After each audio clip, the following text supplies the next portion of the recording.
Em nome do Pai, do Filho e do Espírito Santo. Amém. Inspirai, ó Senhor, as nossas ações e ajudai-nos a realizá-las, para que em vós comece e para vós termine tudo aquilo que fizermos. Por Cristo Senhor nosso. Amém. Nossa Senhora do Rosário, rogai por nós. Em nome do Pai, do Filho e do Espírito Santo. Amém.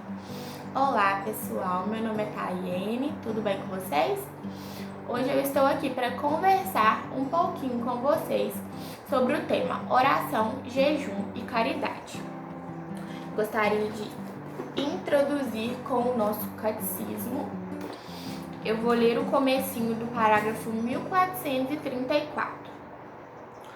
A penitência interior do cristão pode ter expressões bem variadas. A Escritura e os padres insistem principalmente em 3 formas: o jejum, a oração, a esmola, que exprimem a conversão em relação a si mesmo, a Deus e aos outros. Então, gente, o que o catecismo está nos falando aqui, né? Que a igreja nos recomenda 3 formas para a nossa conversão, que vão nos ajudar na nossa conversão, que é o jejum, a oração e a esmola. E também nos fala que exprimem a nossa conversão, o jejum em relação a nós mesmos, a oração em relação a Deus e a esmola em relação aos outros. Na nossa Igreja Católica, nós vivemos o ano litúrgico. O ano litúrgico ele é dividido em tempos litúrgicos, em que nós celebramos todos os mistérios da vida de Cristo ao longo desse ano, só que dividido em tempos. Atualmente nós estamos vivendo o tempo quaresmal, que se inicia na quarta-feira de cinzas e se encerra na quinta-feira santa. E pensamos que nós nos convertamos. Nós estamos às portas, né, de entrar na maior e mais importante semana da nossa Igreja Católica, que é a Semana Santa. Na verdade, quando esse vídeo sair, nós já estaremos nessa semana, que será Domingo de Ramos. E aí você pode me falar: ah, Tayene, mas já é tarde. Já passou, se eu não me engano, 38 dias da quaresma. Só que, né, gente, não dá 40 dias certinho, porque entram também os domingos, né? Então, se eu não me engano, dá 47. Então, mas já é tarde, já passou 38 dias da quaresma. Gente, não é tarde. Deus, ele está de braços abertos, pronto para te receber. Ele só quer o seu sim e só quer que você transforme aquilo que você ainda não mudou. E para que a gente consiga fazer isso, nós temos 2 tipos de conversões. A primeira é aquela conversão em que uma pessoa vive uma vida totalmente errada, totalmente fora da palavra de Deus, do que a igreja nos pede. É uma pessoa que bebia descontroladamente, que fumava, que andava por caminhos errados, com um pé no mundo. E a pessoa se converte, entra para o caminho de Deus, larga tudo isso que ela vivia de errado. E um exemplo dessa conversão é a conversão de Paulo, que indo para Damasco matar os cristãos, ele cai, fica cego e ali ele tem a sua primeira conversão. O segundo tipo de conversão é a conversão diária. Ou seja, nenhum de nós podemos falar que nós já estamos totalmente convertidos, porque a conversão diária é uma conversão que nunca acaba, ela nunca vai parar. Nós somos filhos de Deus, mas nós temos falhas, nós temos pecados, nós temos defeitos. Então, a gente sempre terá alguma coisa para mudar, alguma coisa que a gente precisa melhorar. Então, nós que já passamos pela primeira conversão, precisamos buscar a segunda, que é uma conversão que vai estar sempre aí em continuidade na nossa vida. Agora que você entendeu que este é um período favorável para a nossa conversão, eu quero te fazer outra pergunta. Você quer se converter por amor a Deus? Eu espero que a sua resposta seja sim. E se a sua resposta for sim, nós temos 3 caminhos para isso. Jesus nos dá 3 práticas para que nos ajude a nos converter. Mas lembrando que essas devem ser mais do que práticas quaresmais. Nós não precisamos utilizar dessas práticas somente na quaresma. Esses 3 caminhos têm que estar presentes em toda a nossa vida. Que é o que o catecismo, quando eu li no começo, nos citou. O primeiro deles é a oração. Nesse tempo, Deus nos convida a rezar mais. Gente, a oração é a nossa base. É o meio que a gente tem de conhecer mais a Deus e fortalecer a nossa intimidade com Ele. Você já reza? Então é o momento de rezar mais. Se você ainda não reza, então chegou a hora de começar a rezar. Reze o rosário todos os dias, ou o terço, estude e medite a palavra de Deus, estude sobre a nossa igreja, sobre a vida dos santos, receba ativamente os sacramentos, crie uma rotina de oração. Começar não é fácil, mas persistir é ainda mais difícil. Porém, como toda decisão na nossa vida, a decisão de orar também precisa ter disciplina. Do mesmo jeito que todo dia a gente acorda, a gente trabalha, a gente estuda, a gente tira um tempo para ficar com a nossa família, com os nossos amigos, agora nem tanto, né, nesse momento que a gente está passando. Mas a gente arruma um tempinho para fazer tudo que a gente precisa no nosso dia. A oração, ela não tem que ser diferente. Nós precisamos achar um momento no nosso dia para tirar esse tempinho para Deus.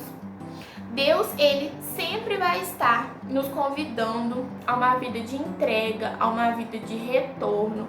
Ele quer que nós estejamos na presença dEle como seus filhos e filhas tão amados.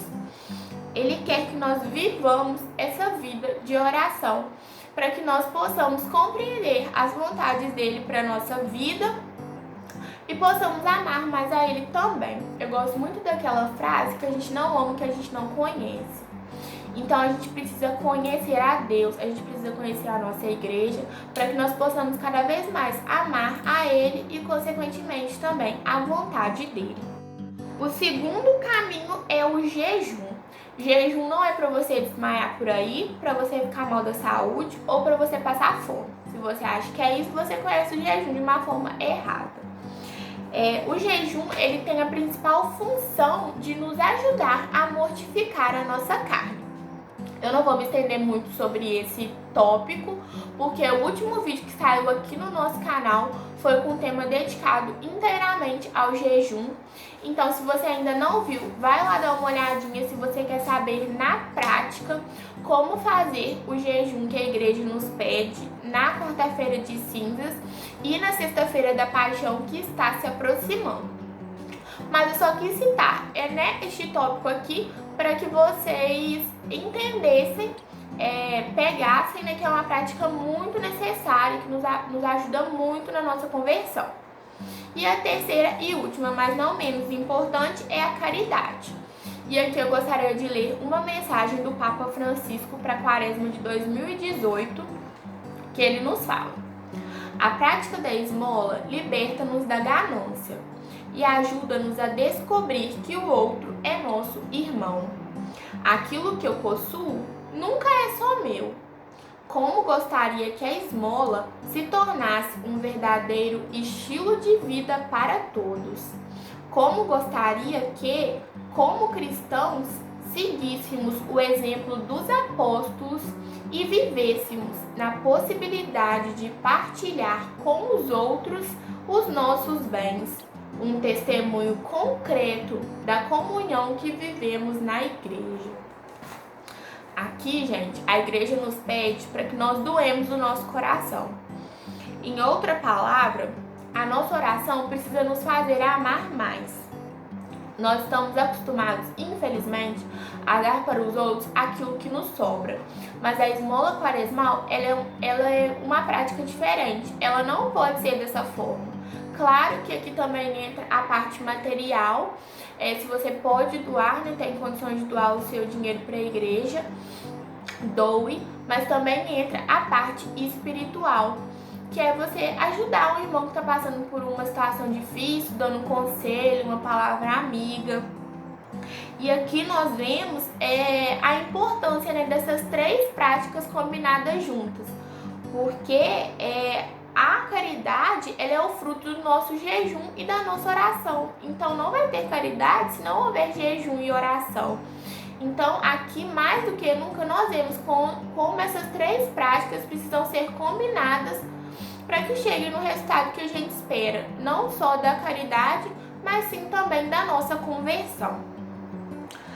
Então, que nós possamos ter, na caridade, um coração mais generoso, mais disponível e mais agradecido. Seguindo esses passos, nós estaremos nos abrindo à ação do Espírito Santo, vivendo uma verdadeira quaresma e retornando para a casa do Pai, nos convertendo como Jesus nos pede, nós estaremos preparados para viver a Semana Santa. Então, gente, é isso. Coloque em prática esses três caminhos. Queira amar mais a Deus. Se aproxime mais de Deus. Ele está de braços abertos te esperando. Ele só quer que você se converta para estar, na palavra dele, na presença dele, em comunhão com ele. Então, pesquise mais se você quer sobre essas práticas, sobre como criar uma vida de oração. Vai assistir o vídeo do jejum para você ver como fazer o jejum na prática. E eu tenho certeza que utilizando desses 3 meios, você vai estar mais próximo de Deus, vai estar em comunhão com toda a igreja. Então, obrigado por assistir o vídeo até aqui. Se você gostou, curte, compartilhe, deixe seu comentário aí pra gente saber se vocês estão gostando dos nossos vídeos. Se inscreve nas redes sociais do JMR, Facebook, Instagram. E é isso, muito obrigada, fiquem com Deus e até uma próxima. Tchau, tchau!